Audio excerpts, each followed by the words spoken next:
Hey guys, today we're going to be learning a little bit about the Peloponnesian War. This is going to be our first flipped classroom. So all I really need you to do during this lesson is to listen. And I have some key questions I want you to think about. There is an assignment we're going to be working on the next day we all get back after watching this. So please pay attention and hopefully you learn something about the Peloponnesian War during this. So let's think about these questions as we go forward. So who was involved in this conflict and why were they involved?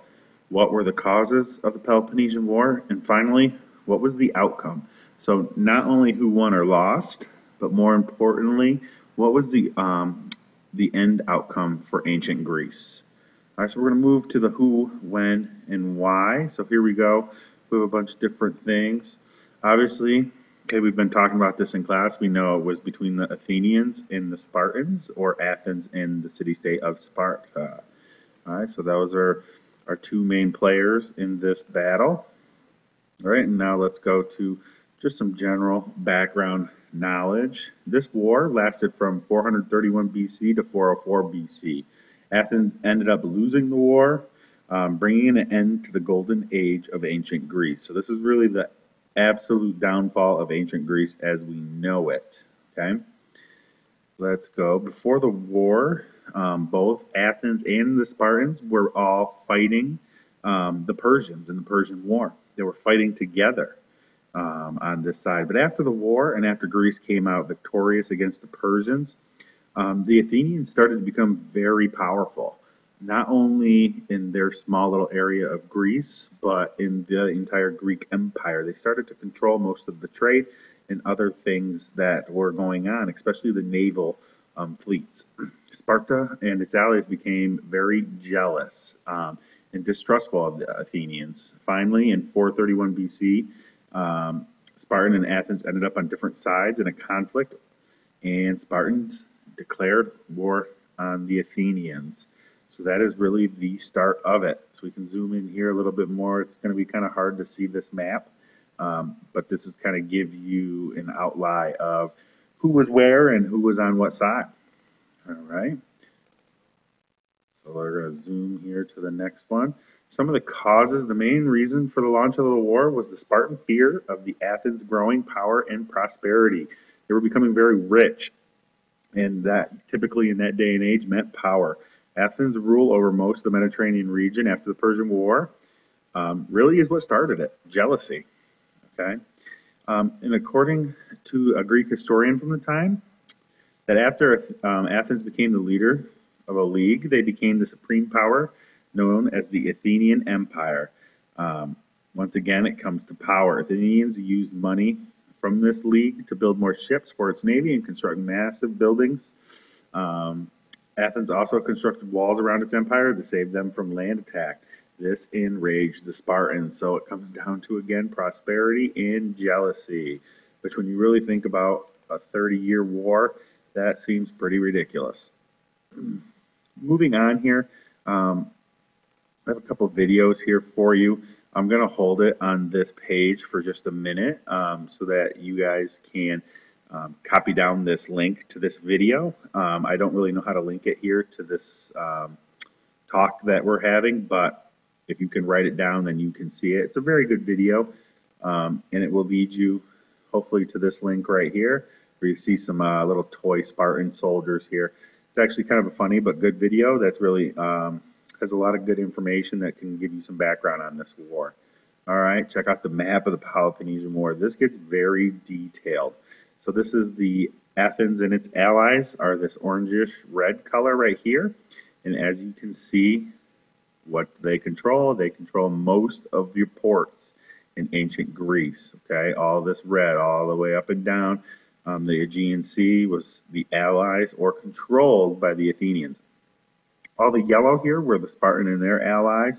They did have some ports, but they didn't have quite the navy and all the ships that Athens and their allies had. And then obviously this greenish looking color, I guess I would say it was green, were all the city-states or territories that were neutral and really tried to stay out of it. And as you can see, Crete down here at the beginning of the Greek civilization really kind of stayed out of it for the most part.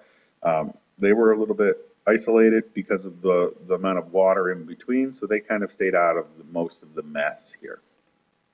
All right, zooming back in for some reason. So let's move on here to video 2. I want you to click on the link, or you're going to have to copy this down again because once again I don't know how to link it here. If you're able to, please let me know.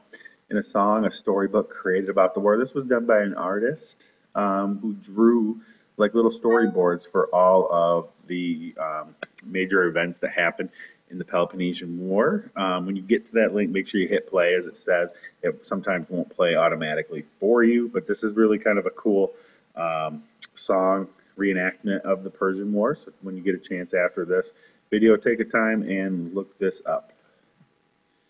All right, and we're moving on to our last one, some websites. These websites fill in any info you missed for the written summaries.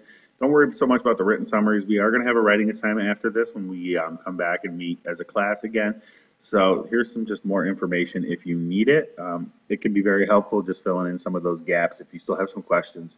Obviously, this is a pretty brief kind of conversation on it. And a pretty cool cause and effect chart as I zoom in here that we already kind of talked about. You have the development of different leagues after the Persian War and the Athenians becoming very powerful.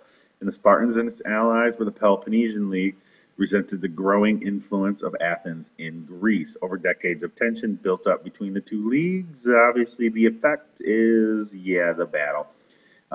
Athens lost its entire navy, most of its army, and most of its allies. For a short time, the city's government was replaced by what the Spartans chose for them, though the democracy was soon reinstated. Spartan became the supreme power in Greece, but here's the problem. They lost so much of their army and navy and other defenses that they were easily defeated in 371 BC. So the battle, there was really no winner in this because although Athens was conquered, the Spartans were basically weakened to the point where other civilizations could come in and take them over with really not much of a fight. After years of bitter, more fighting among city-states, all of Greece was conquered by the Messina, which basically leads into Alexander the Great starting to run control over this territory, which is really end of the golden age of ancient Greece as we knew it, and most of their cultures were absorbed by Alexander the Great's empire and then eventually Rome. So if we zoom out here a little bit more, this is our assignment and what we're going to be doing when we get in class. This is our now what. In class, we'll be working on this. Get to work on the assignment below. Obviously, you can always get a head start on this if you want. I ask that you don't finish it because we're going to be conferencing and talking about some of this stuff in these journals or letters that you write.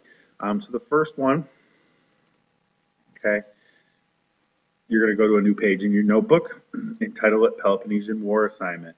Use the information from this, so you can listen to this video and watch this as many times as you need, or from our class discussions and the notes that we're going to be taking from there.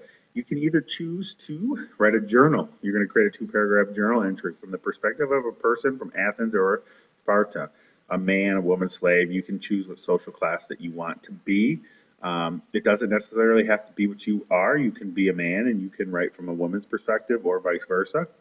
That discusses why the war is happening and what you think about the other city-states. So what's your perspective on? If you're an Athenian, what do you think of the Spartans based on what you know in history? Or you can choose to write a letter, create a 2-paragraph letter from the perspective of a person from Athens or Sparta to a friend or relative that discusses why the war is happening and what you think about the other city-state. So kind of the same thing, but this one in the letter, you're writing to someone else in another city-state that may or may not be involved in this battle that's going on between these two city-states of ancient Greece. All right, and here's how it's going to be scored. This will be put into gradebook, guys, as a daily work grade, so it's not a quiz, but it's just really want you to know how that I'm going to be looking at this and give you everything. So if you do the journal, this is what you must have. It must be in first person, so you're saying I, okay? Describe yourself, role in society. So what were you? Discuss why the Peloponnesian War happened from the Athenian or Spartan perspective, and discuss your opinion of the other city-state, Athens or Sparta, and its people. The letter, once again, pretty similar, if not exactly the same, must be in first person. Describe yourself and your role in society to discuss why the Peloponnesian War happened. Again, discuss your opinion of the other city-state once again. So the expectations are the same. It's just how you set it up. It's either a journal entry or it's going to be a letter to another ancient Greek city-state or person that would have lived during that time. And then you're going to share your assignment with me when you're finished. Due date, we'll discuss it in class. I would rather have high quality products instead of rushing through this. So we'll talk about a due date when that comes a little bit closer, and I'll make sure everyone has enough time to finish this. So this right here is basically our presentation on the Peloponnesian War. So let me zoom out here. And you have another couple cool pictures, nothing much to it, but if you have any questions in the future, we'll obviously be working on this in class, but this was just a quick, about 11-minute thing on Peloponnesian War. So hopefully you guys enjoyed it, and hopefully we'll be doing more of these, and we'll see you tomorrow in class.